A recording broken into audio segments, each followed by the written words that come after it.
સંગ સતી જગ જનની ભવાની, જગતની માતા પધારે છે, જગત પિતા શિવ પધારે. તુલસી કહે રામચરિત માનસ, સંગ સતી જગ જનની ભવાની, પૂજે ઋષિ અખિલેશ્વર જાની, પૂજે ઋષિ અખિલેશ્વર જાની. જગતના રચયિતા ભગવાન શિવ છે, મારા આંગણે પધાર્યા છે. ખૂબ આનંદ થાય છે, ઉત્સાહ છે. સુંદર સ્વાગત કર્યું છે, આશ્રમમાં આવ્યા છે. સુંદર આસન પર બિરાજમાન ભગવાન શિવ અને સતી. ભગવાન મહાદેવે કહ્યું, કુંભજી, મને ભગવાન રામની કથા સાંભળવી છે. કુંભજ ઋષિ કે ભગવાન કથાના રચયિતા આપ છો, અત્ર વક્તા મહાદેવ, તમે જ કથા કહેવામાં પૂર્ણ નિપૂર્ણ છો ભગવાન.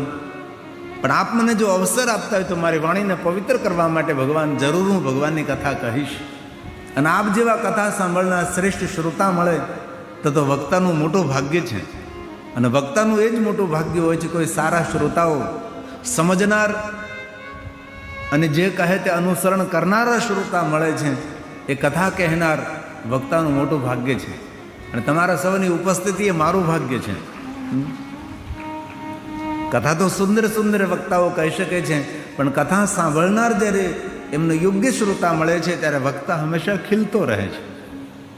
અને ભગવાનની કૃપા તો એ રહી કે પહેલે દિવસે તે આજ સુધી એક પણ દિવસ આપણો કોઈ પણ પ્રકારે ડિસ્ટર્બ ન થયો. અને સાંગો પાંગ ભગવાન મહાદેવની કથા આપણે 9મે દિવસે કરી રહ્યા છીએ.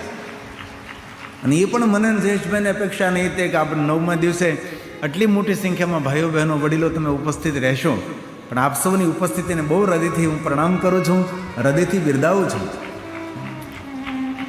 આપ સૌની ઉપસ્થિતિ કથા મંડપની દિવ્યતા છે, કથા મંડપની શોભા છે, કથા મંડપની સુંદરતા છે.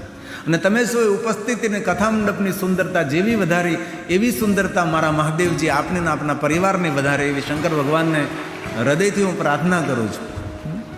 આ યજ્ઞ છે આપણો, 9 દિવસનો યજ્ઞ કર્યો, ભગવાનનું નામ લીધું, કેટલું કેટલું સાંભળ્યું આપણે, જીવનમાં કેટલું કેટલું આપણે હવે અનુસરણ કરીએ એ આપણા ઉપર આધાર છે.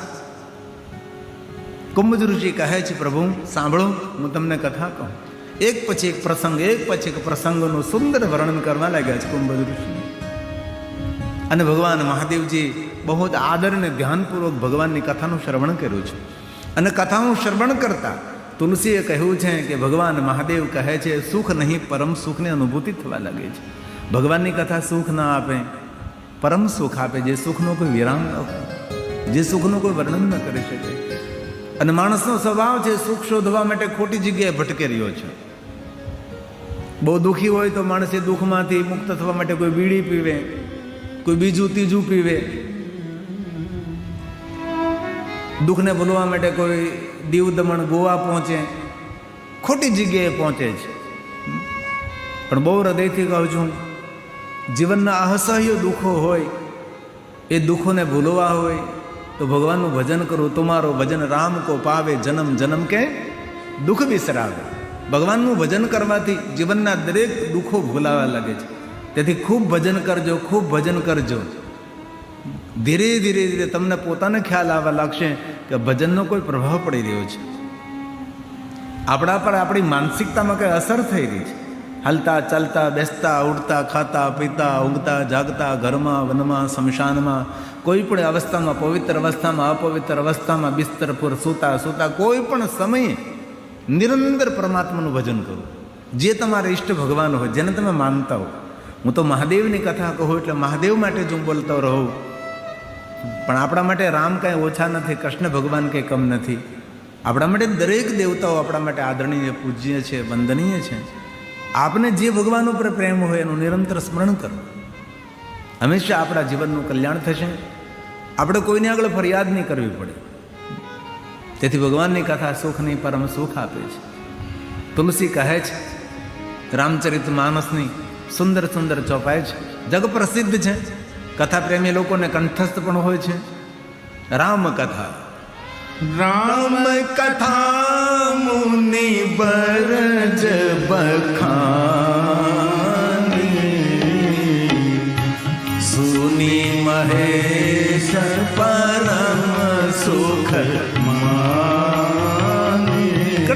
સુંદર વાત છે. બોલીએ સાથ में राम कथा मुनि परज बखानी सुनी महेश परम सुख मानी श्री राम श्री राम जय राम जय जय राम बोलिए साथ में श्री राम जय राम जय जय राम श्री राम जय राम जय जय राम साथ में बोलिए, आवाज निकालिए. श्री राम जय राम जय जय राम जोर जोर साथ में. श्री राम जय राम जय जय राम श्री राम जय राम जय जय राम જે માનવ નિરંતર રામ નામનું કીર્તન કરે છે તેના રક્તકણો ગંગા તુલ્ય બને છે. તેના જીવનમાં કોઈ હતાશા ના આવે, કોઈ નિરાશા ના આવે, કોઈ ઉદાસીનતા ના આવે. તેથી ભગવાનનું ભજન જીવનમાં અમૃત છે. પરમાત્માનું ભજન અમૃતનો વરસાદ છે. તેથી કીર્તન કરવામાં આળસ નહીં કરવું, કીર્તન કરવામાં બગાસા નહીં ખાવા. અહીંથી મને બહુ નથી દેખાતું પણ થોડું થોડું દેખાય છે. આટલું મોટું બગાસું ખાય પણ મને એમ થાય જ્યારે બગાસું ખાય ને ત્યારે આના મોઢામાં ચૂરમાનો લાડુ આપી દેવો જોઈએ. આળસનું પ્રતીક છે. તમારી તંદુરસ્તી નથી એમનું એ સાક્ષાત એ સાઇન કરે છે બગાસું. અમે જ્યારે ભણતા ને ત્યારે અમારા સાહેબ જો વાળી જાય ને બગાસું ખાતા તો ક્લાસની અંદર અમને મારતા. સાહેબને વાળતા બગાસું ન ખવાય ક્લાસની અંદર. અને આપણી નિશાળમાં તો બગાસાય ખવાય ને ઝોલાય ખવાય. આપણે અહીંયા છૂટ બધી છે. તેથી બહેનોનો અવાજ તો મને સંભળાય છે, ભાઈઓનો અવાજ પણ મને થોડોક સંભળાય એવી પ્રાર્થના છે. ગગનચુંબી સુંદર દિવ્ય વાતાવરણ છે. ભગવાન મહાદેવની કૈલાસની ગોદમાં બેઠા હોય એવી સુંદર દિવ્ય ભૂમિ છે. ભૂષ્મેશ્વર મહાદેવનું સુંદર સાનિધ્ય મળ્યું છે. આટલી સુંદર મહાદેવની કથાનું આયોજન જયેશભાઈ અમૃતભાઈ પરિવાર દ્વારા કર્યું છે. ભોજન આપણી રાહ જોવે છે. કેટલી સુંદર દિવ્યતાથી ભરપૂર છે.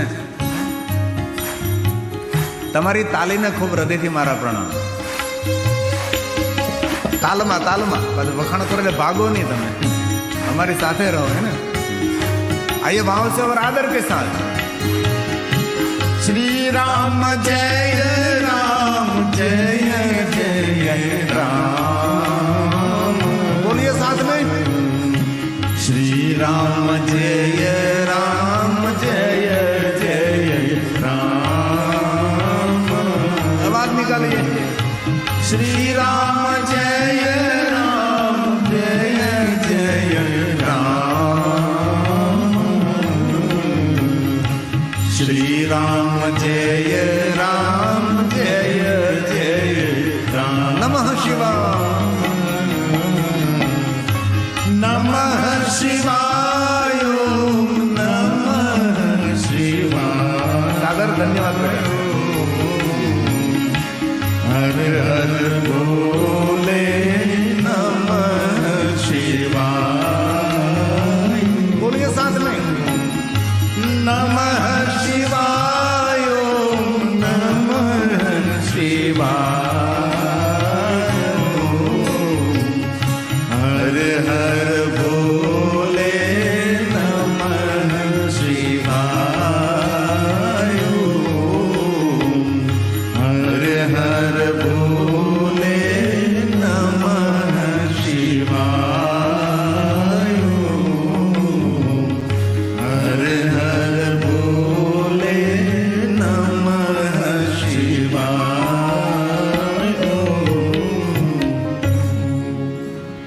કુંભજ ઋષિએ કથા કહી છે. મહાદેવજીએ કથાનું શ્રવણ કર્યું છે અને કથા પૂર્ણ થયા બાદ ભગવાન મહાદેવજી કુંભજ ઋષિને પૂછવે છે કે તમારે શું જોઈએ છે? આપે મને કથા સંભળાવી, તો તમારે કાંઈ જો કોઈ જરૂરિયાત હોય, કંઈ વરદાન જોતું હોય તો હું તમને આપી શકું છું. ઋષિને પૂછવું છે કે તમારે શું જોઈએ છે. હવે પૂછ્યા વગર કાંઈ આપે અને એમને ઉપયોગી ન હોય તો. તેથી ભગવાન મહાદેવ વિવેક કર્યો છે, આપને કાંઈ જો માગવું હોય તો મને મારી પાસે તમે માગી શકો છો. અને ભગવાન મહાદેવનું એક સુંદર દિવ્ય ચરિત્ર છે કે શંકર ભગવાન જ્યાં જ્યાં ગયા ત્યાં માગવાનું કહ્યું છે. બહુ આદરથી વાતને સાંભળો. જ્યાં પ્રગટ થયા ત્યાં માગવાનું કહ્યું, જ્યાં ઉપસ્થિત ત્યાં માગવાનું કહ્યું. પૂરું શિવજીનું જીવન ચરિત્ર આપ જરા જોઈ લેજો. મહાદેવ જેની સામે ઉભા રહે તેની સામે માગવાનું. નિરંતર મહાદેવ કહે માગો માગો માગો માગો. આ પ્રકૃતિ પણ આપણને માગવાનું નિરંતર કહે તથાસ્તુ તથાસ્તુ તથાસ્તુ. કણ કણ બોલે તથાસ્તુ. વૃક્ષના પર્ણ બોલે તથાસ્તુ. ગગન બોલે, અગન બોલે, આકાશ બોલે, પાતાલ બોલે, સરિતા સમંદર બોલે, ફૂલ બોલે, ફૂલો કી સુગંધ બોલે. માગો માગો તથાસ્તુ તથાસ્તુ. તેથી સારો વિચારજો. નિરંતર ભગવાન કહે તથાસ્તુ. આપ જે વિચારો એ થાય, આપ જે બોલો એ જ થાય. એવું ભગવાન નિરંતર કહે છે. તમે જે વિચારો એ થાય, તમે જે બોલો એ થાય. તેથી આજથી આપણે સૌએ દ્રઢ સંકલ્પ લેવાનો છે.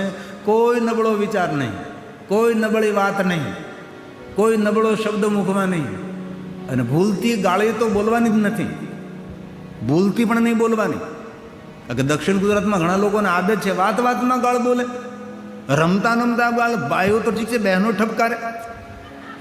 આવું હોય, આવી આપણી ભાષા હોય. જ્યારે આપણે ગાળી બોલીએ છીએ, ગાળ બોલીએ છીએ ત્યારે પગ નખથી મસ્તક શિખા સુધી આખું શરીર એ ગાળ જેવું અપવિત્ર થાય. જે પ્રકારની ક્વોલિટીની બોલો છો તમે એ પ્રમાણે. મારે એથી પ્રયોગ તો ન જ કરાય, ભૂલથી પણ ન કરે. જે પ્રમાણે તમે બોલો છો એવું શરીર આખું ખરાબ થાય આપણું. એક એક રક્તકણ ખરાબ થાય, કંઠ ખરાબ થાય, જીભ ખરાબ થાય, ઓઠ ખરાબ થાય. ત્યારે વાતાવરણ પણ ખરાબ થાય ને વ્યવહાર પણ આપણો ખરાબ થાય. તેથી આજથી દ્રઢ સંકલ્પ કરવાનો છે. પાક્કું? હા કે ના? હા. એક પણ ગાળી નહીં બોલવાનું. સામેનો માણસ બોલે બોલે, આપણે નહીં બોલવાનું. એક ગાળ બોલીએ, જે પ્રકારની બોલો એ પ્રમાણે આખું શરીર આપણું ગંદુ થાય. ને એક રામનું નામ કે એક શિવનું નામ બોલો તો શિવતુલ્ય આપણું પૂરું શરીર નિર્માણ થાય. રક્તકાણ અણુ અણુ, એક એક રૂવાડું. તેથી મહાદેવ નિરંતર કહે તથાસ્તુ તથાસ્તુ તથાસ્તુ. આપ કહો એમ જ થશે, આપ કહો તેમ જ થશે. તેથી સારું વિચારવું, સારું બોલવું. તેથી મહાદેવનું સુંદર ચરિત્ર છે કે મહાદેવ હંમેશા સૌને કહે માગો માગો માગો માગો. ધ્યાન દીજીએ, માગો માગો માગો માગો. પણ પૂરા શિવજીના ચરિત્રમાં એક પણ કથા એવી નથી કે ભગવાન મહાદેવે કોઈની પાસે કહ્યું મને કંઈક આપો. એક પણ કથા તમને એવી નહીં મળે કે ભગવાન મહાદેવ કોઈ પાસે માગવા ગયો. વિશ્વના દેવતાઓ ભગવાન મહાદેવ પાસે માગવા આવે છે, પણ મહાદેવ કોઈ પાસે માગવા ગયો નથી. જે બીજા પાસે માગે નહીં એ જ હંમેશા મોટો થઈને પૂજાય છે. બીજા પાસે માગવાથી આપણે બહુ નાના દેખાય. આપણને ઘણી વાર આદત હોય માગવાની જેની તેની પાસેથી. અને ઘણા માણસો તેવા હોય ને, આપણે ખાલી તેને મેં થોડુંક હસ્યા હોય ને તો એવું ઉછીના પૈસા માગે. એને બોલાવ્યો હોય ન થાય. વ્યવહાર તો કેમ રાખવો, તેની સાથે મિત્રતા તો કેવી રીતે કરવી. તે ત્યાંથી દ્રઢ સંકલ્પ કરવાનો, કોઈને આગળ માગવું નહીં. મહાદેવનો મોટામાં મોટો સંદેશ છે, શંકર ભગવાન કોઈ દિવસ કોઈ આગળ માગતા નથી અને દરેકને આપતા રહે છે. તેથી રામચરિત માનસમાં કહ્યું ઋષિ પૂછી. ઋષિને પૂછવું છે તમારે કઈ જોઈએ છે? ऋषि पूछी हरि भगति सुहाई, कही शंभु अधिकार पाई. ऋषि पूछी हरि भगति सुहाई, कही शंभु अधिकार पाई. ऋषि पूछे हरि भगति सुहाई, कही शंभु अधिकार पाई. ऋषि पूछे हरि भगति सुहाई, कही शंभु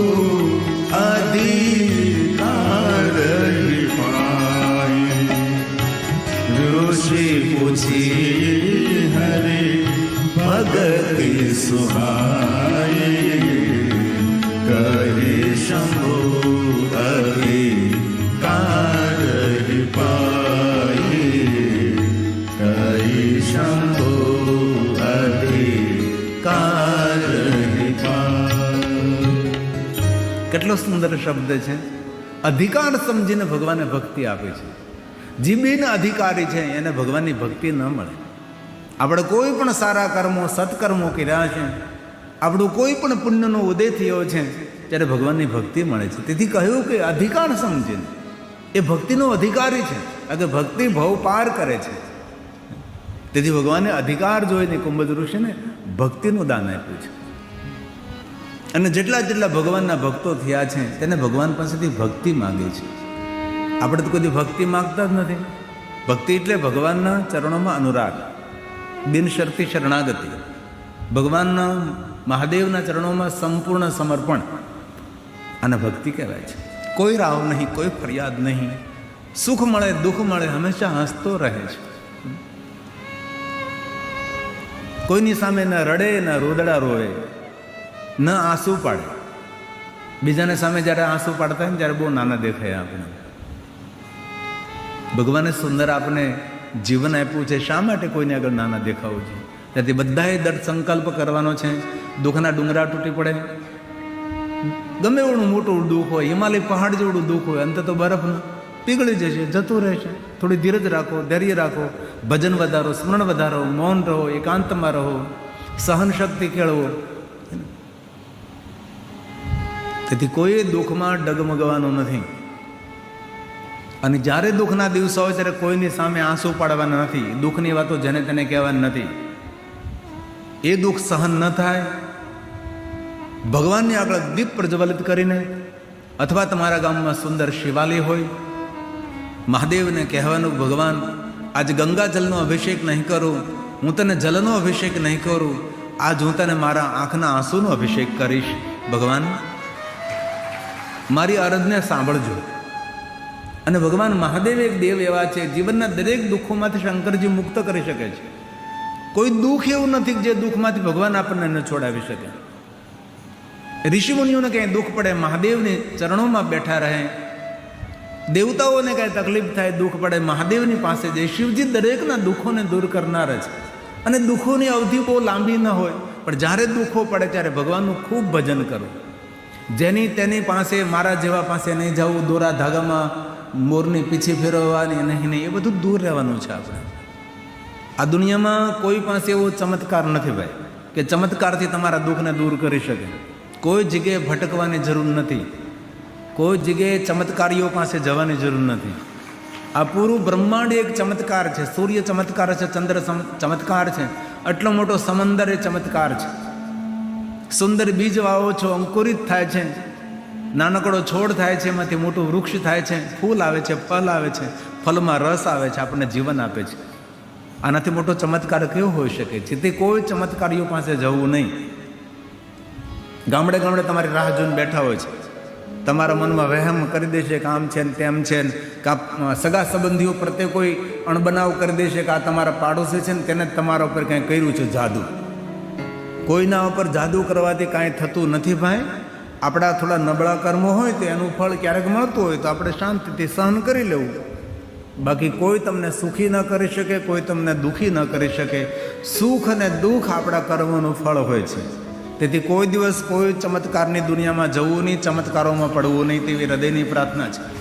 હવે જો ચમત્કારીઓનું સાચું હોય આ દુનિયામાં, તો કોરોનામાં બધા ચમત્કારીઓ ક્યાં ગયા હતા? કોરોનામાં આપણી રક્ષા કોને કરી? ડૉક્ટરોએ કરી. વેક્સિનની શોધ કરી, મહિનાઓ સુધી પ્રયોગ કર્યા, ત્યારે વેક્સિનની શોધ થઈ અને આપણને સૌને જીવતા રાખ્યા. ભગવાનનો આભાર તો માનો કે એટલો મોટો કોરોના કાળ ગયો અને આપણે હજી જીવતા છીએ. આપણે નજર સામે લોકો કેટલા જતા રહ્યા, મોટા મોટા ધુરંધરો બધા જતા રહ્યા. આપણને ભગવાને જીવતા રાખ્યા. શા માટે જીવતા રાખ્યા? કલવાડામાં કથા સાંભળવા માટે, હે ને? ભગવાનનું ભજન કરવા માટે. ભગવાન જીવન આપજે. બહુ સમય પહેલાં હું એક દ્રષ્ટાંત આપતો, ઘણા વર્ષોથી મેં નથી આપ્યું. એક દાદા બીમાર પડ્યા ભગવાનના ભક્ત તો ખરા જ. તો છોકરાઓ બહુ ડાયા, એટલે સેવાભાવી છોકરાઓ બધાએ. તો જેટલા ડૉક્ટરો હતા તેની પાસે લઈ ગયા. પછી તો કોઈ સારું ન થાય એટલે પછી મોટા દવાખાને લઈ ગયા ને કહ્યું કે આ દાદાને અસાધ્ય રોગ છે, આની કોઈ દવા નથી, પણ તમે મહિને 2 મહિના આવે દવા મારી પર લઈ જશો, આ શરૂ રાખજો, ત્યાં સુધી એમને સારું રહેશે. એટલે આ રોગ સારો તો નહીં થાય, પણ આ દવાથી એમને રાહત રહેશે રોજ માટે એમ. પણ નિયમિત આ દવા લેજો તમે. એટલે ગામડાના મણા બેચારા મોટા શહેરમાં વારંવાર કેમ જાય? તે દવા લાવે, ક્યારેક દવા લાવવાનું ચૂકી જાય, ક્યારેક ભૂલી જાય, લાંબા સમય સુધી દવા ન લે, અને ઘણો સમય ગયો, ઘણો સમય થયો, દવા છોડી દીધી. કારણ કે કોણ મોટા શહેરમાં જાય, કોણ દવા લાગે, પહોંચે નહીં દવા. ફરી પાછા બીમાર પડ્યા, એટલે ફરી એ ડૉક્ટર પાસે લઈ ગયા. એ ડૉક્ટર કહે કે હજી જીવે છે, આ દર્દી તો દવા વગર મરી જવો જોઈએ, આ દવા બંધ કરો એટલે એનું 1 મહિનામાં મૃત્યુ હોય. ને તમે કેટલા સમયથી? તો કે 5 વર્ષ જેવું થઈ ગયું, દવા નથી લીધી દાદાએ. હજી આ દાદા છે. ડૉક્ટરને એમ થયું આ તો સંશોધન કરવા જેવો કેસ કહેવાય, આ જીવે કઈ રીતે?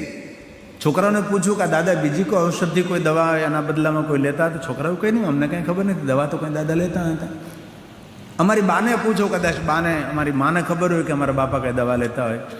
તો ડૉક્ટરે બાને બોલાવ્યા, ગરડા બાને, કે આ દાદા કાંઈ બીજી કોઈ દવા, નિયમિત દવા લેતા? ના સાહેબ, તમે 5 વર્ષ પહેલાં દવા આપી હતી ને એ પછી અહીં કોણ મોટા શહેરમાં વારંવાર લેવા આવે, દવા પહોંચે ન પહોંચે, શું ખબર?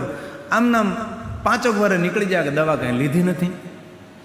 ડૉક્ટરને થયું કે આ દર્દી 5 વર્ષ દવા વગર કેવી રીતે જીવી શકે? તો તમે આ દાદા વિશે કાંઈ જાણો છો?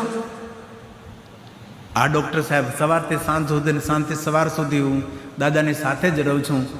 એક વસ્તુ હું જાણું છું કે રાત્રે સૂઈ જાય, સવારમાં વહેલા ઊભા થઈ જાય, ધીરે ધીરે પોતાનું કામ કરે અને સ્નાન કરી પવિત્ર બની ભગવાનને દીપ પ્રજ્વલિત કરે અને ભગવાનને ખૂબ પ્રાર્થના કરે, ભગવાનને ખૂબ પ્રાર્થના કરે.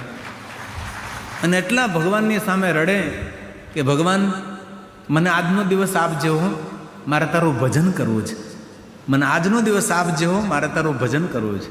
વળી આખો દિવસ જતો રહે, સાંજે પાછા સંધ્યા સમયે હાથ મોઢું ધોઈ ભગવાનને દીપ પ્રજ્વલિત કરે અને ભગવાનની સામે હાથ જોડીને કહે ભગવાન મને જીવતો રાખજો, મારે હજી તારું કાલ તારું ભજન કરવાનું છે. હજી પ્રાર્થના કરતાં કરતાં આ દાદાએ 5 વર્ષ કાઢી નાખ્યા છે. તેથી ક્યારેય પણ જીવનમાં અસાધ્ય કોઈ રોગ થાય ડરવાનું નથી, ભય પામવાનું નથી, કોઈ ચમત્કારીઓ પાસે જવાનું નથી. જીવનમાં મોટો ચમત્કાર છે પ્રભુની કરેલી પ્રાર્થના, એનાથી મોટો કોઈ ચમત્કાર નથી.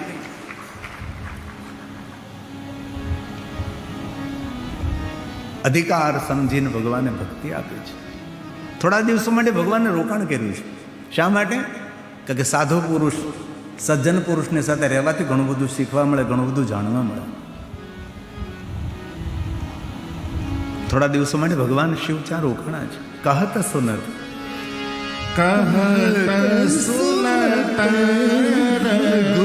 રઘુપતિ ગુણ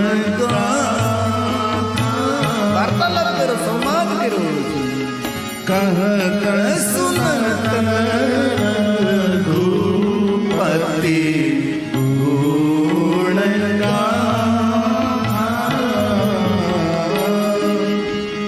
કछु દિન રહે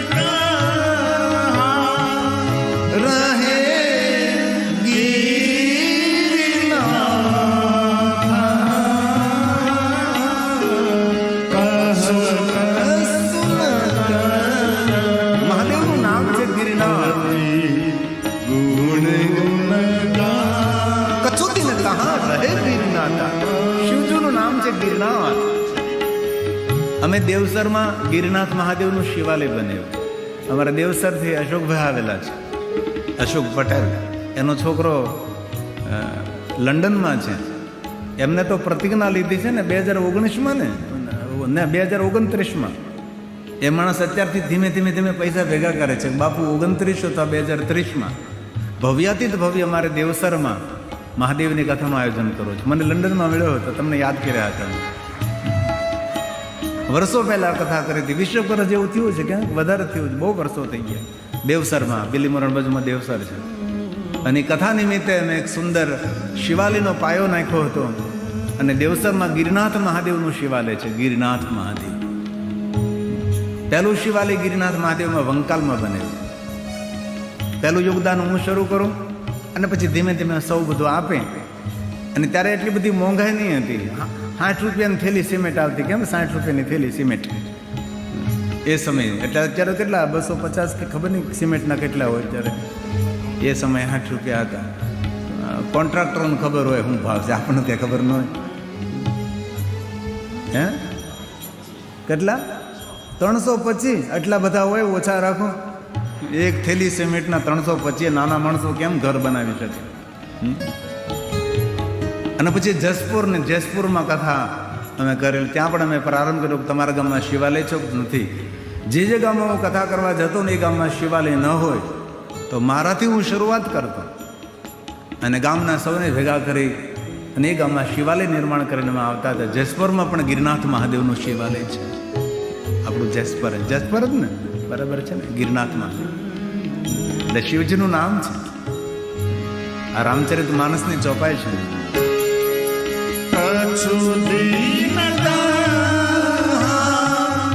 રહે ગિરનાથ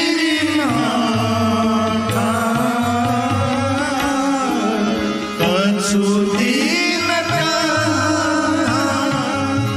રહે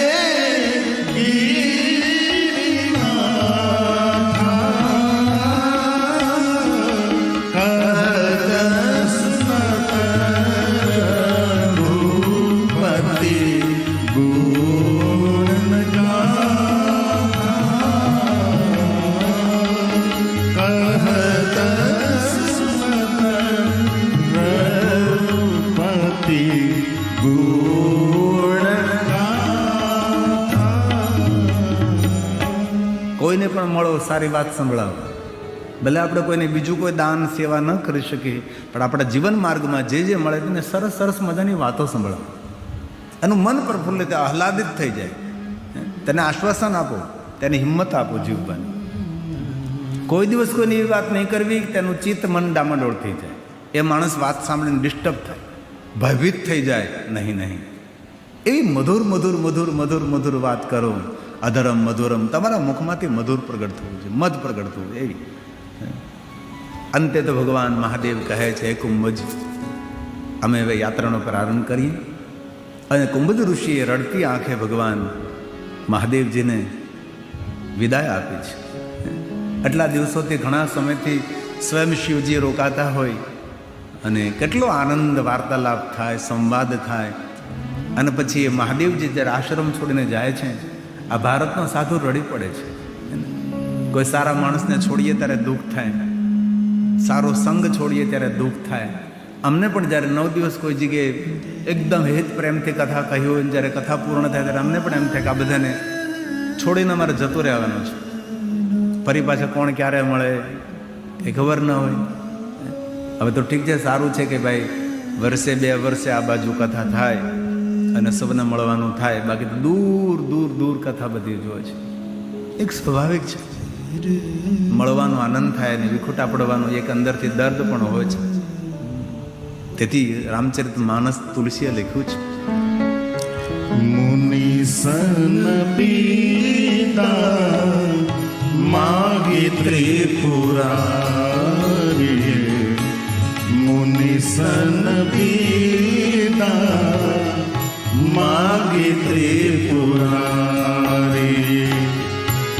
ચલે પવન સંગ દક્ષ કુમારી. ચલે પવન સંગ દક્ષ કુમારી.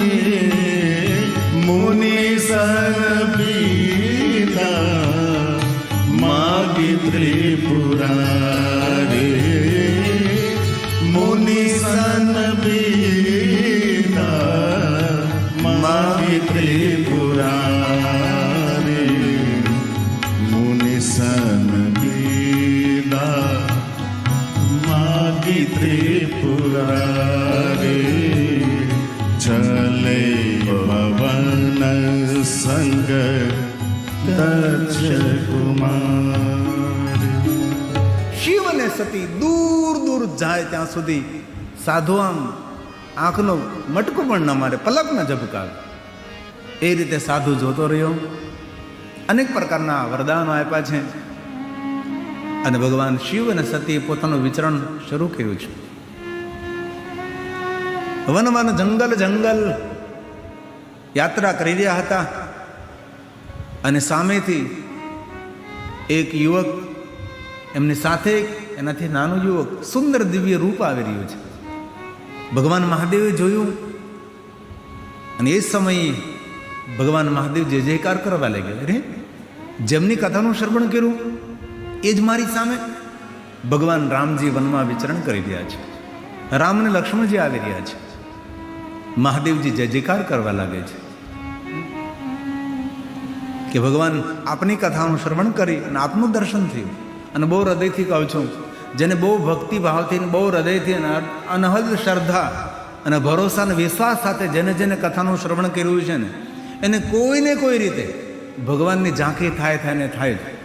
કોઈને કોઈ રીતે એ ઓળખો નહીં ઓળખો એ તમારા મનની વાત છે. ઓળખવા નહીં ઓળખવા એ તમારી માનસિકતા છે. કોઈને કોઈ જગ્યાએ અણસાર આવી જશે. ભગવાન મહાદેવને પ્રભુ રામનું દર્શન થયું. સુંદર લીલા કરે છે પ્રભુ. ત્રેતાયુગ ચાલે છે ને, જય જયકાર કરવા લાગે. જય જય જય સચ્ચિદાનંદ. જય સચ્ચિદાનંદ જગન પાવન અસ કહી ચલે મનોજ નચાવ. જય જયકાર કરે. ભગવાન શિવ ઉભા ન રહ્યા, ચાલવા લાગ્યા. શા માટે ચાલવા લાગ્યા છે? તો કે ભગવાન મહાદેવને ખબર છે કે સતી અનેક પ્રકારના પ્રશ્નો કરશે. કારણ કે જ્યારથી યાત્રામાં નીકળ્યા ત્યારના પ્રશ્નો જ ચાલે છે. ઘણી વાર આપણને પણ આપણા સગા સંબંધીનો અનુભવ હોય. પૂછા જ કરે, પૂછ કર્યા કરે, પૂછ. અને બહુ કોઈને બહુ પૂછ નહીં કરવાનું. જોયા કરવાનું, જાણ્યા કરવાનું, સાંભળ્યા કરવાનું. આ તો એટલું પૂછે, એટલું પૂછે. બાપુ હું ખાતા જ છે, તારા શું કામ છે? તું ખાઈ, બાપુ ખાય. એટલું બધું જાણવાનું આમ રસ પડે. ગિરિબાપુ કહે તે સાંભળો ને સમજો. એ શું ખાય છે, શું કરે છે, શું આપણે લેવા દેવા? આપણે તો ભગવાનની કથાનું શ્રવણ કરવાનું છે.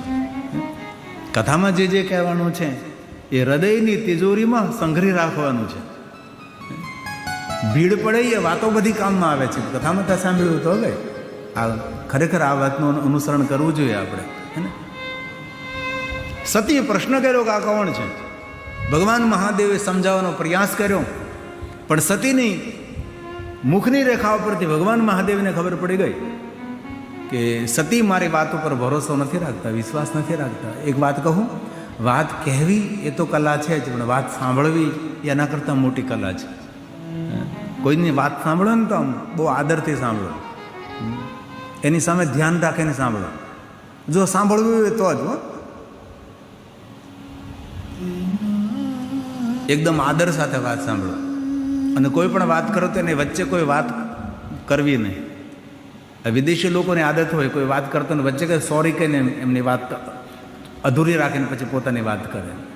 અને આપણે તો આડે ધડ એવું ન હોય. એમની વાત પૂરી થાય પછી આપણી વાતની રજૂઆત કરે. ફોનમાં પણ એવું કરાય. આ તો ફોનમાં બગડાટી બોલાવે. હા આપણે બોલી બોલો ને બોલી હા. ફોનમાં આપણે એકબીજાને સાંભળવાનો પ્રયાસ કરો. હારે બોલો થોડું સાંભળવાનું હતું. સતીએ બહુ પ્રશ્નો કર્યા છે. ભગવાન મહાદેવે સમજાવવાનો પ્રયાસ કર્યો, પણ મહાદેવ સમજી ગયા છે કે સતીને મારા વાત ઉપર ભરોસો વિશ્વાસ નથી. મહાદેવજીએ કહ્યું જાઓ પરીક્ષા કરો, પણ વિવેક રાખજો. વિવેક હોય કોનામાં?